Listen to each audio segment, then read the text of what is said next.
Welcome to Love Lies Chronicles. I'd love to know what you think. Every comment helps me make the next story better. Subscribe to stay tuned. 5 days of silence. That's all it took for me to realize I'd been living in someone else's script for the past 3 years. I'm Andrew, and this is the story of how a relationship strategy backfired so spectacularly that it freed me instead of breaking me.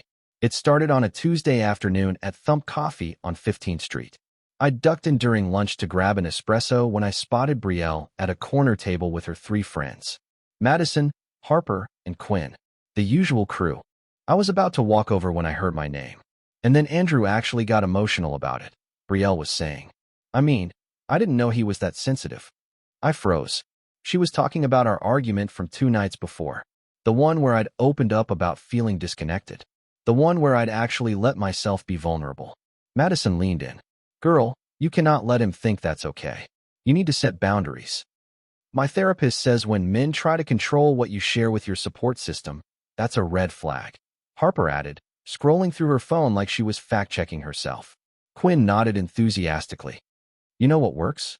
Just stop talking to him. Completely. Until he apologizes. I left without my coffee. The whole walk back, I felt exposed. Those were private moments she'd shared. Intimate details about my emotions, presented like gossip over lattes. That evening, I came home to our apartment in Capitol Hill and decided to address it calmly. I heard you at Thump this afternoon, I said. I wasn't trying to eavesdrop, but I walked in while you were talking about our argument. She looked up from her phone, instantly defensive. So now you're spying on me? That's not what I said. Those were private things between us. I felt vulnerable sharing that with you, and hearing it repeated to your friends. They are my friends. I'm allowed to have a support system. Of course you are. I'm not saying you can't talk to your friends. I'm asking if maybe some things could stay between us. I watched her face change. It was like she'd been waiting for this exact conversation. Like she'd rehearsed her response. You know what? I think I need some space to think about whether this relationship is healthy for me. Okay. Do you want to talk about? No. I don't want to talk. Period. She walked into the bedroom and closed the door. I stood in the living room, confused but figuring she just needed time to cool off. I was wrong. The next morning, she walked past me like I didn't exist. No good morning. No eye contact. She made her coffee, grabbed her keys, and left. I texted her. Hey, can we talk when you get home tonight? Nothing. By evening, I tried again. I understand you're upset. I'd like to understand what I did wrong. Silence. The following morning, I left a note on the kitchen counter. Can we at least discuss how long this is going to last? She threw the note away without reading it while I was in the room. That's when I realized this wasn't just needing space. This was intentional.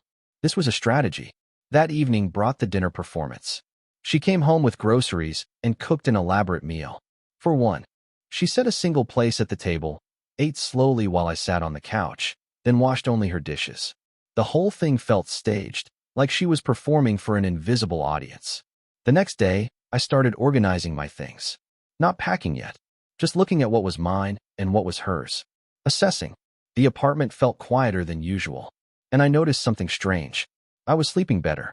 The constant tension of wondering what mood she'd be in, what small thing might set her off, it was gone. By the 5th day, everything changed. I came home from work and began actually packing. Books into boxes, clothes folded, kitchen items separated into his and hers. It was methodical, calm. Each item I packed felt like weight lifting off my shoulders. Brielle came home around 7. She walked into the bedroom and saw the boxes. Her expression shifted from confident to confused to something close to panic. She broke 5 days of silence with 4 words. Aren't you going to say sorry? I looked up from the box I was packing. For what? I've been the happiest I've been in months. I watched her confidence shatter in real time. Her mouth opened, closed, opened again. You what? I asked you not to share private things about us. You responded by refusing to speak to me. And honestly, these last few days have shown me what peace feels like. You can't be serious. I've never been more serious. I'm moving out. Her voice rose. This is insane. You're going to throw away 3 years because of a few days of silence? You chose the silence. I'm choosing what comes after it.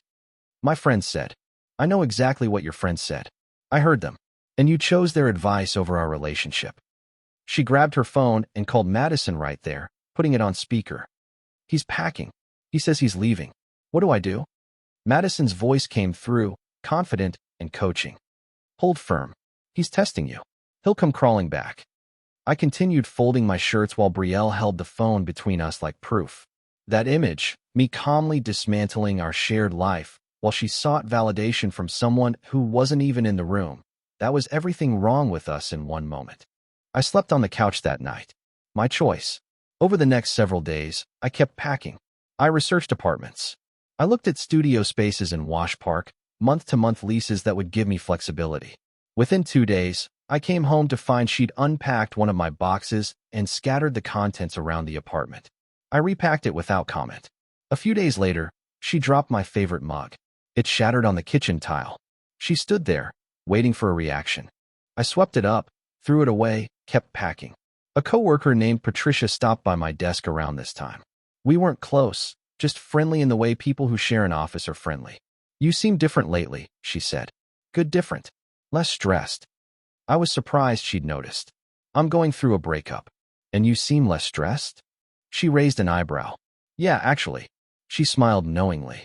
I was married to someone who kept me constantly on edge for 5 years.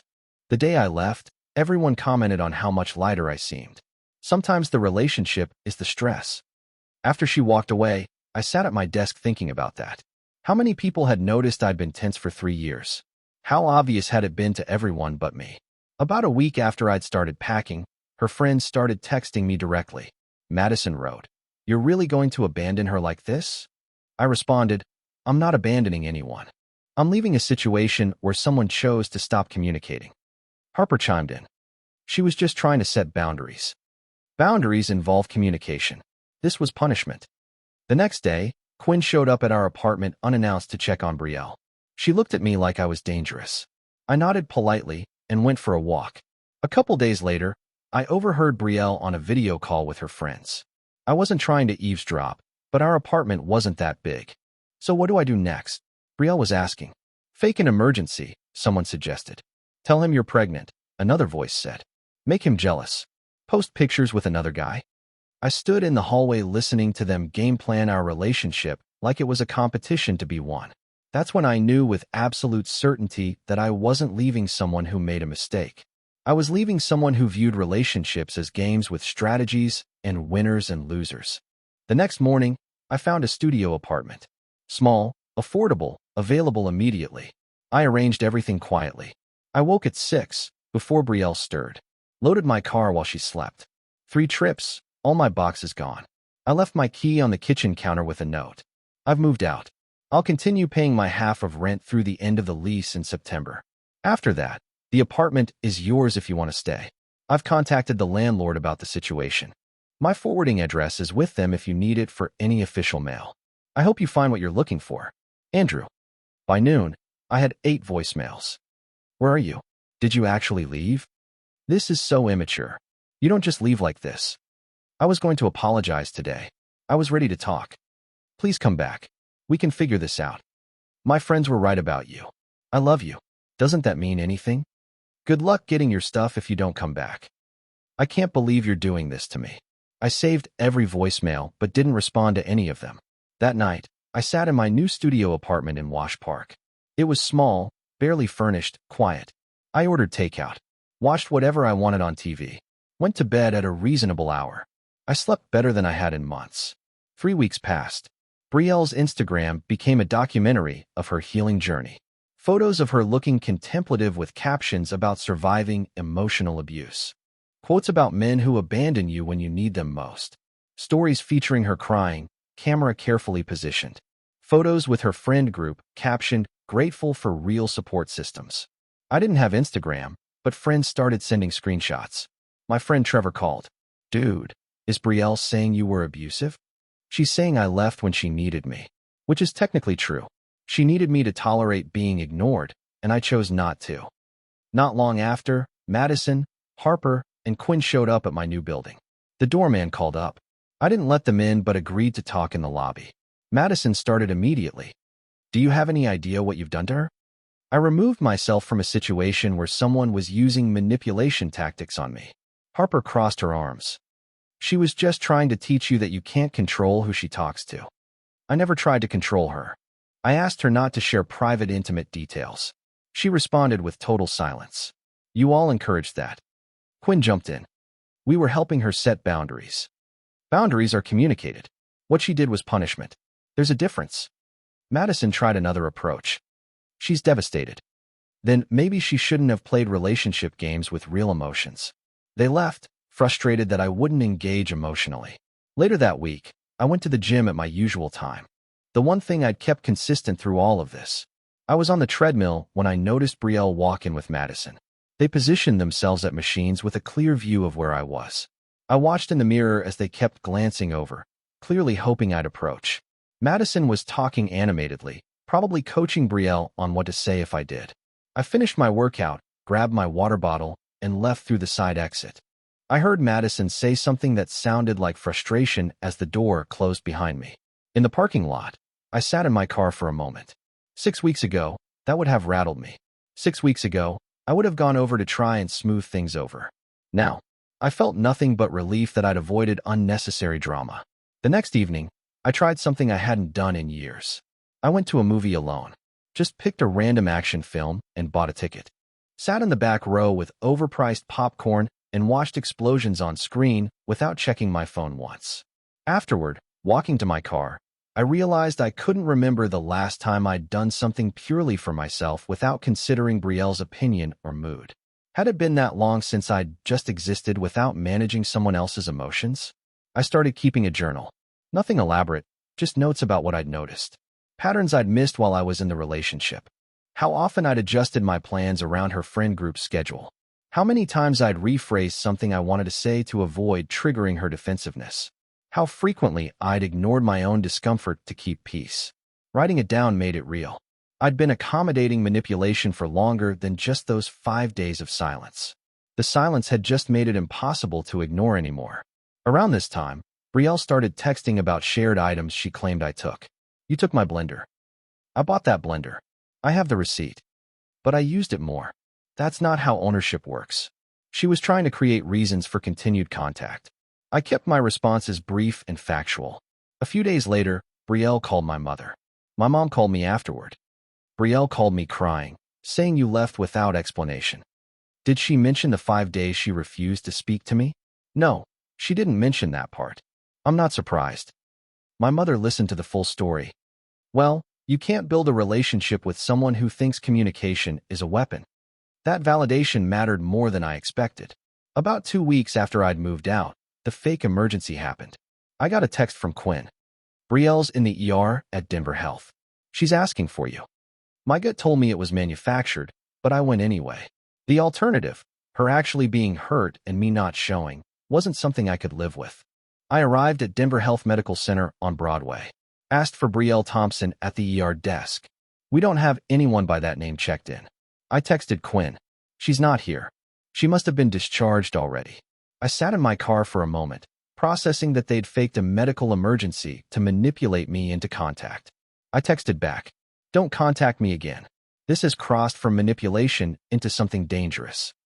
Nearly 3 weeks had passed since I'd moved out when Brielle filed a false report with our apartment management claiming I took items belonging to the apartment when I moved out. The property manager called for my version of events. I provided move-out photos I'd taken, receipts for items I'd purchased, and a timeline of communication attempts before I left. I appreciate the documentation, the manager said.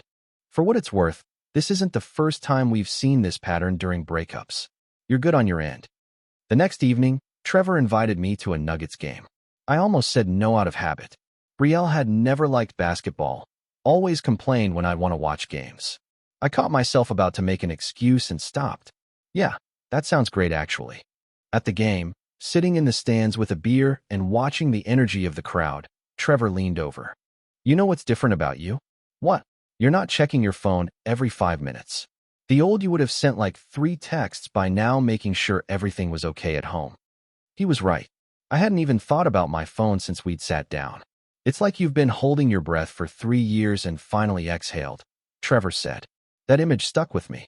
Had I really been that tense? That constantly aware of someone else's emotional state? The following day, Work started noticing the change too. My manager called me into her office and I braced for bad news. "I wanted to check in," she said. "Your productivity has actually increased over the past month. You're staying later, volunteering for projects. Is everything okay?" I laughed. "Everything's better than okay. I ended a relationship that wasn't working." She nodded knowingly. "I went through something similar a few years ago. It's amazing how much mental energy those situations drain. Anyway, keep up the good work. There might be a promotion opportunity coming up if you're interested." I left her office feeling validated in an unexpected way. Even people who barely knew my personal life could see the difference. Several days later, I ran into Brielle's ex-boyfriend Connor at a brewery in Rhino. "Hey man, I heard you and Brielle split," he said. "You doing okay?" We talked. Connor revealed something crucial. She did the same thing to me. Silent treatment for 2 weeks because I said I needed to focus on a work deadline instead of going to her friend's birthday party. Her friends told her I was being dismissive of her needs. "Did you go back after the silent treatment?" "Twice. Took me 3 breakups to realize the pattern wasn't going to change. Those friends of hers, they see relationships like battles to be won."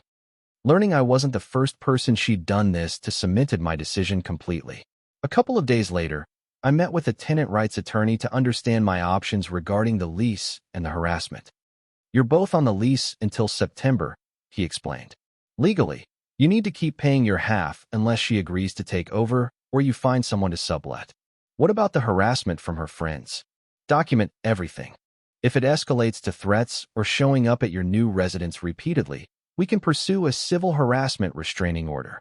But right now, it's annoying but not legally actionable." I just want it to end. Best approach: formal written communication stating you're no longer in a relationship, you'll fulfill your lease obligations, and all future communication should be in writing through property management. Best approach: formal written communication stating you're no longer in a relationship, you'll fulfill your lease obligations, and all future communication should be in writing through property management. That evening, I stopped by IKEA. Bought a proper bed frame, a small bookshelf, a lamp I actually liked. My studio had been furnished with the bare minimum up until now. It was time to make it feel like home instead of a temporary shelter. Assembling furniture alone on my living room floor, I put on music I liked. Loud. The kind of music Brielle always said gave her a headache. I realized I hadn't played my music at full volume in over a year. The next day, I invited my parents over to see the new place. My dad helped me hang some pictures. My mom brought groceries and stocked my mostly empty fridge. "It's small," my mom said, "but it feels like you." What does that mean? Calm. Uncluttered. No drama hiding in the corners. My dad nodded at the bookshelf I'd built. "Your mother was worried about you. She thought you'd be a mess after the breakup." "I thought I would be too," I admitted. "But you're not," my mom observed. "No, I'm really not." They left around dinner time, and I stood in my small apartment feeling grateful. Grateful for the space. Grateful for the quiet. Grateful that I'd recognized manipulation for what it was instead of trying to fix it. The following morning, I sent a formal letter via certified mail and email. "Brielle, this letter is to formally establish boundaries regarding our ended relationship. Our romantic relationship concluded on June 15th when I moved out. Financial obligations: I will continue to pay my portion of rent through September 30th as specified in our lease. Communication: please direct all necessary communication regarding the apartment or shared obligations through property management. Do not contact me directly or through third parties for personal matters. Personal items: all my belongings have been removed. If you find anything you believe is mine, please leave it with property management. I wish you well, but I need you to respect these boundaries. Andrew Mitchell." A few days later, Brielle showed up at my workplace during lunch. She was in the public plaza outside my building on 17th Street Mall, emotional, mascara running, clearly performed for public sympathy. "How can you just cut me off like this? Like I meant nothing?" I kept my voice calm. "You chose silence over communication. I chose peace over chaos. Those were both choices we made. I was going to talk to you. I just needed time. You had 5 days of silence. I had 5 days to realize I was happier without the drama. So that's it. 3 years means nothing? 3 years meant something. But the last 2 months showed me what the next 30 years would look like. I chose differently. You're going to regret this. Maybe. but I won't regret choosing myself. I walked back into my building. She stood in the plaza for several minutes, then left. Over the next couple days, I received a final barrage of texts from her friends, all variations of "you're going to realize what you lost." I blocked all their numbers. The following day was quiet. No texts, no calls, no surprise visits. Just a normal Saturday where I went for a run in Wash Park, grabbed coffee at a local spot, and spent the afternoon reading a book I'd been meaning to get to for months. I kept waiting for the other shoe to drop, for some new manipulation tactic, for the anxiety to kick in. But it never came. Just peace. Just the sound of pages turning and birds outside my window. That evening, I went through my phone and deleted our text thread. All those messages, all that history. I'd kept them as documentation, but I didn't need them anymore. The lease situation was resolving. The harassment had stopped. I was free to let it all go. I stared at the delete button for a solid minute before pressing it. 3 years of conversations, gone. And I felt lighter. A few days later, property management called. Brielle had agreed to take over the full lease starting September 1st if I'd pay my portion through August. I agreed immediately. The formal separation was complete. 2 months after I'd moved out, my friend Trevor and Brielle's friend Madison both separately suggested we meet one final time for closure. They arranged it at a Vanny Food and Beverage in Low-High. Public. Neutral territory. I arrived first, clear about my boundaries. This wasn't about getting back together. It was about definitively ending.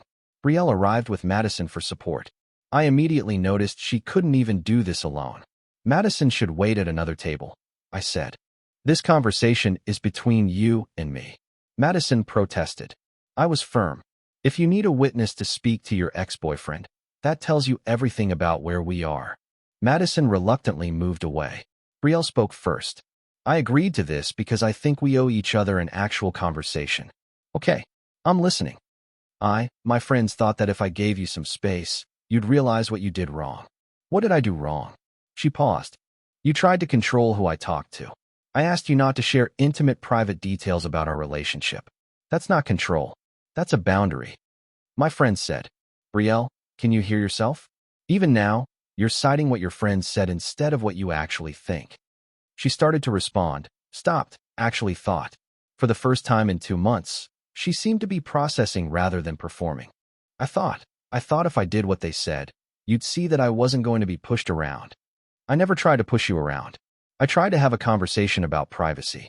You turned it into a power struggle. They said you were showing red flags. What do you think? Not them. You. Long pause. I think I was scared you were right. That I tell them too much. That I use them to validate things instead of figuring out what I actually feel. That's the most honest thing you've said in months. So can we try again? I took a breath. No, because even if you've realized this now, it took you 2 months of escalating manipulation to get here. It took me leaving, your friends harassing me, fake emergencies, and public performances. What happens the next time you're scared or unsure?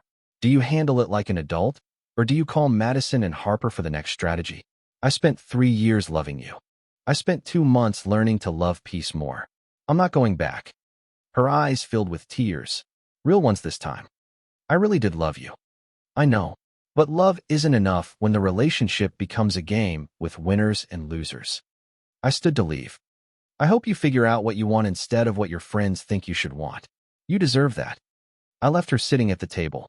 Madison rushed over to comfort her, but for once Brielle waved her away. 6 months later, I was sitting at Huckleberry Roasters with my brother. December had turned Denver cold and beautiful. My studio apartment had become home. Plants in the windows, art on the walls, comfortable furniture. A routine that was mine alone. I'd gotten the promotion at work. Started taking a pottery class on Thursday nights just because it sounded interesting. Reconnected with friends I'd slowly drifted away from during the relationship. Started going to Nuggets games regularly with Trevor. Small things. Normal things. Things I'd somehow stopped doing when my life became about managing someone else's emotions. You seem different, my brother said. Lighter. I feel different. I spent so long thinking if I just communicated better, accommodated more, understood her more, I'd make it work. And now I understand you can't make someone choose mature communication over manipulation. They have to want that themselves. My brother took a sip of his coffee. Mom said you're doing really well. She was worried you'd spiral. I thought I would too. Honestly, I kept waiting for it to hit me. The sadness, the regret, the what-ifs. But it never came. It never came. What came instead was this realization that I'd been sad for a long time. Living with constant tension, constant awareness of someone else's mood, constantly adjusting myself to avoid triggering drama. I wasn't losing something good. I was escaping something exhausting. No regrets. About leaving? None. About staying as long as I did? Maybe. But I learned something valuable. What's that? That silence can reveal more than words ever could. Those 5 days of her silent treatment showed me exactly who she'd become. And my peace during those 5 days showed me exactly who I needed to be. My brother nodded slowly. You know what Dad said the other day? He said you smile more now. He said he didn't realize how rarely you smiled when you were with her until he saw you smile all the time now. That hit me harder than I expected. Had I really been that unhappy? Looking back, I could see it. The careful management of my own expressions. The constant calculation of what mood she was in and how to navigate it. The exhaustion of it all. A couple walked past our table, laughing at some private joke. The woman playfully shoved the man's shoulder. He grinned and pulled her close. Easy affection. No game playing. No strategy. That's what it should look like, I said. My brother followed my gaze. Yeah, it should. I heard through mutual friends that Brielle and Madison had a falling out. Something about advice that backfired. Harper got engaged. Quinn moved to California. The friend group that seemed so unshakable had scattered like it was never that solid to begin with. Another friend mentioned seeing Brielle at a holiday market with some new guy. Said they looked tense. That she was on her phone most of the time, probably texting the remaining friends for advice on whatever situation she'd created. I don't take any satisfaction in that. I just recognize it for what it was. A group of people who treated relationships like strategic campaigns rather than partnerships between equals. And unless Brielle figured out how to think for herself instead of crowdsourcing her relationship decisions, the pattern would repeat. My studio apartment in Wash Park is half the size of our place in Capitol Hill. I can't stretch my arms fully in the kitchen. The water pressure is mediocre at best. There's a weird stain on the ceiling I've decided to just live with. But I wake up every morning without wondering what mood someone will be in. Without walking on eggshells around someone's friend group. Without being punished with silence for asking for basic respect. I make coffee at my own pace. Play music as loud as I want. Watch whatever I feel like watching. Go to bed when I'm tired instead of staying up to manage someone else's emotional crisis. These things sound small. Maybe they are small. But together they add up to something bigger. Peace. Autonomy. The ability to just exist without constantly calculating and adjusting and managing. The silent treatment, when used as a weapon, reveals everything you need to know about someone. Not in what they're refusing to say, but in their willingness to use emotional manipulation as a relationship tool. Brielle taught me that lesson by giving me 5 days to realize I was happier without her voice than I'd been in months with it. Sometimes the best apology is recognizing you don't owe one. Sometimes the best response to manipulation is to let someone discover that their tactics have natural consequences they didn't anticipate. She wanted me to break during her silence. Instead, I broke free. And 6 months later, sitting in my small apartment with my mediocre water pressure and my hard-won peace, I've never felt more whole. My phone buzzes. A notification from a dating app. I glance at it, smile, and set the phone down. Not yet. I'm still enjoying the quiet. But someday, when I meet someone who communicates instead of punishes, someone who trusts their own judgment instead of crowdsourcing every decision, someone who sees relationships as partnerships instead of games, someday I'll be ready for that. For now, I've got my pottery class on Thursday, a Nuggets game with Trevor on Friday, a completely unscheduled weekend ahead where the only person I need to consider is myself. And that sounds perfect. Dear listeners, that's our ending. If it resonated, subscribe to support the channel. See you next time.